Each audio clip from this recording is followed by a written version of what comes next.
Hello and welcome back to my channel.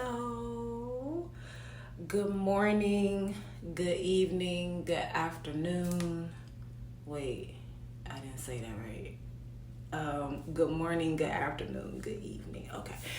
Anyway, so today we got some juicy receipts.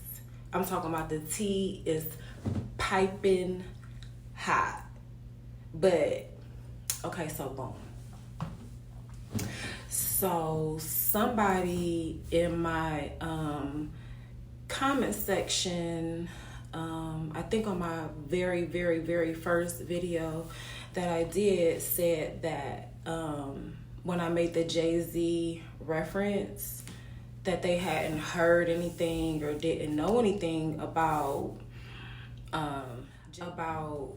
Jayz. So it just gave me the idea to say, okay, since I'm covering the Diddy news, the Diddy updates, it would just make sense that, I kind of take this from the beginning in regards to Jayz, because there are some individuals that are just kind of like, okay, well, I heard a couple things. Oh, he was cheating, but, so what's tea?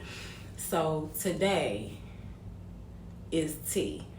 And so what I wanted to do is make sure that everything that I presented in this whole series, because it's going to be a series, it's going to be several parts to this series that I'm going to do on Jayz. And none of these things are going to just be based on my opinion. It's not going to be like the other videos. Okay, so let's jump right into it. So Jayz, whose real name is Shawn Carter, is from Brooklyn, New York, okay? And he started his rap career in the 90s, okay? I want to say like mid to late 90s. So in the beginning of his career, there was a stabbing incident that occurred at a nightclub between Jayz and a guy named Un. Now, this guy named Un, his real name was Lance Rivera, and he was owner of his own record label, which was named Untimely Records, okay? And he was also the manager of Cameron, Charlie Baltimore, and Biggie Smalls at one time, okay? So Jayz and Un got beef. What they got beef for? They have beef because Jayz alleges that Un has been bootlegging his music, this album that he just dropped, right? And that he's selling his music bootleg out of his trunk, okay? And so, like in that era of time, this was a major bootlegging was like a major offense to anybody in the entertainment industry, because how these artists made their money was on physical copies being sold. That means the fans had to physically go out and buy a CD or what have you in order for it to count for sales for a rapper or what have you. So going platinum was extremely serious in those days. So they get into it when they see each other, as the story goes, at this club, this Manhattan club, Manhattan, New York. The club is called Kit Kat. Again, it's the album release party. So when they see each other, when Jayz sees him, because he's the one that's tight, he's upset, it's on site with him and Un. So allegedly, altercation broke out, Jayz shank him. Boom. Okay.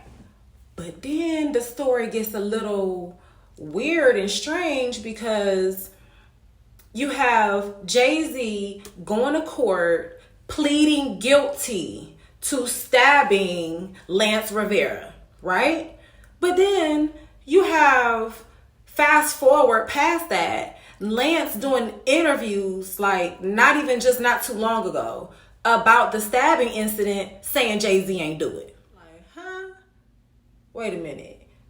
So how is it that we have Jay-Z, I want to say this was the year 1999 when the incident happened. Don't quote me on that, but I believe the year was 1999 when the stabbing incident occurs. Jay-Z goes to court, right? Pleads guilty, receives 3 years probation, 2nd-degree felony. And this guy is coming out saying, now, Jay-Z didn't do it. It was somebody else who stabbed me and whatever, what have you. And he's like telling this.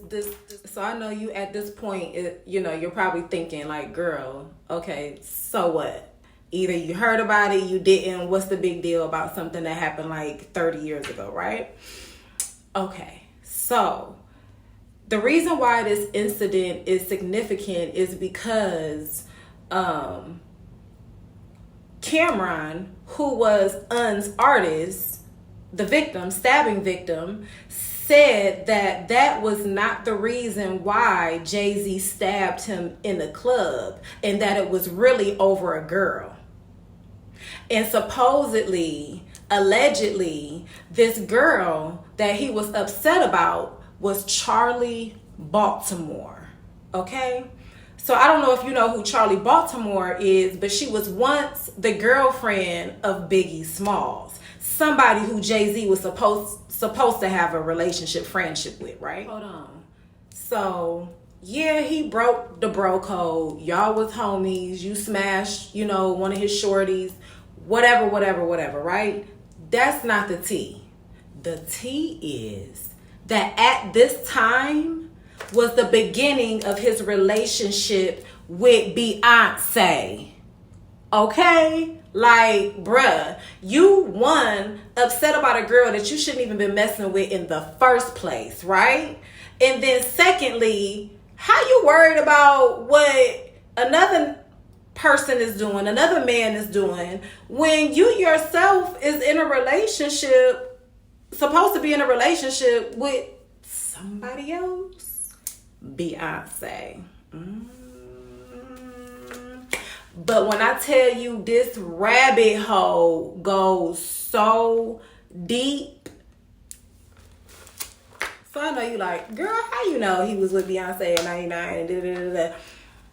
Okay, so that part will be revealed in a later segment of this Jayz expose. So, the beginning information, because I want to, before we get too deep in it, I know you like, okay, well, you said you had references and you said you had, information and receipts. Okay. So everything that I mentioned in regards to the stabbing incident, the individuals that were involved, Jayz pleading guilty, can all be found on billboard.com.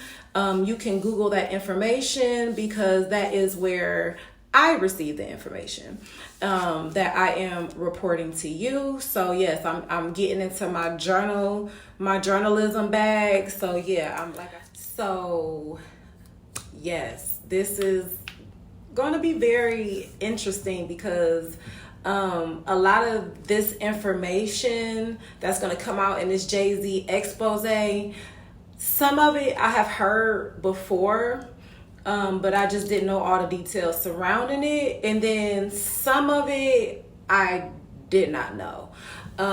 So yeah, this is going to be the conclusion of episode 1 of the Jayz expose.